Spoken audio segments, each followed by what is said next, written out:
Hello guys, in this video I'm going to show you how to get a metal Revolut card. It's quite easy. I'm going to show you step by step how to do it. Just open up the Revolut application. Once you're inside the app, go to the home page. On the home page, go to the top right corner where you can see this little card icon.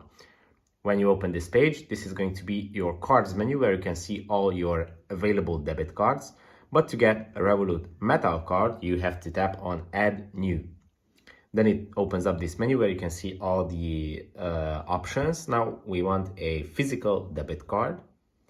And when you tap on it, you can just select the type of card that you want. These are the normal ones. This is the new magenta card, the premium, and these are the metal cards. You can select between 4 new colors. There is gold, black, silver, and bronze.